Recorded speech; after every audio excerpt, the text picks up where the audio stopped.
biography. Every enduring book of mind metaphysics is the testimony of a seeker who discovered something workable in his experience and felt a burning passion to share it.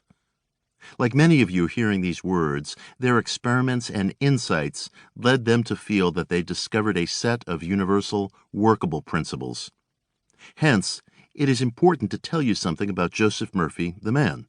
Allowing for differences in time, geography, and custom, you may discover that his story mirrors your own.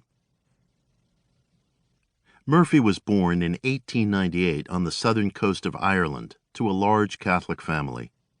He grew up in a devout home and, at his family's urging, planned to study for the priesthood. He entered seminary but left after a single year. The young seeker rejected the doctrine of no salvation outside the church. Moreover, he believed that the ideas he encountered in seminary did not allow for truths he detected in other faiths.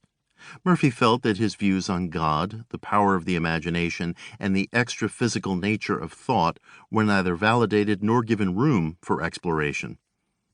He went on to study chemistry, eager to learn about the natural laws of life and the principles of cause and effect. Just as combinations across the periodic table produce definite outcomes, Murphy came to believe that the application of spiritual and psychological principles should produce lawful and repeatable results. Since physical elements obey discernible laws, so should spiritual truths operate according to definite principles. During World War I, Murphy served as a pharmacist in the British Medical Corps, making use of his chemistry training. After the war, he found few opportunities to earn a living as a pharmacist in Dublin's strained economy.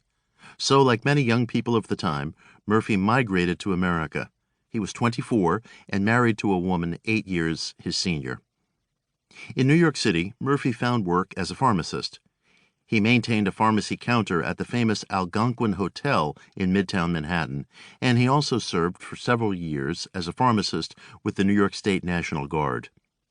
Even as he was busy with his career, he developed an increasing interest in the new metaphysics sweeping the Western world: Christian Science, Divine Science, Unity, and Science of Mind. During the 1930s, Murphy's dedication to these philosophies grew. He became ordained as a divine science minister and began to cultivate his own outlook about the ultimate power of thought. Murphy was not entirely self-educated.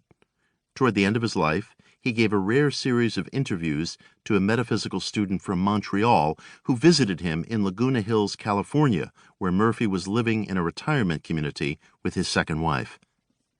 In these interviews, which appeared only in French, Murphy said that while he was still a young man in New York in the 1930s, he found his way to the same mysterious teacher who had mentored another young seeker and migrant with metaphysical ideas, Neville Goddard.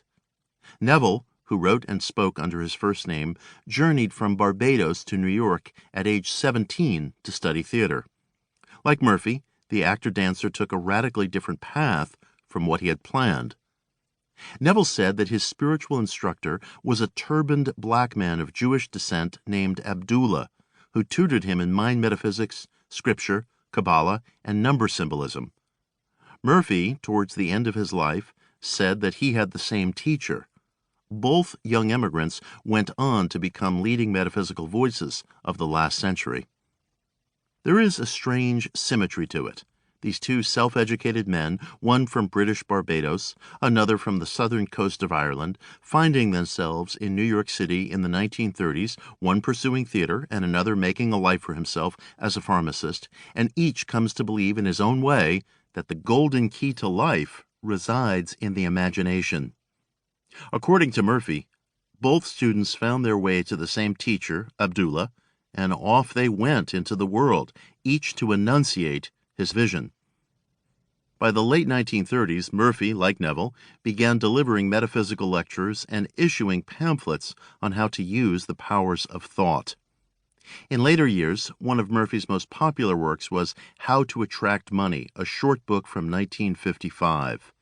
Its title highlights Murphy's appeal. The minister had an epic metaphysical vision, yet he met people right where they lived, dealing head-on with issues of money.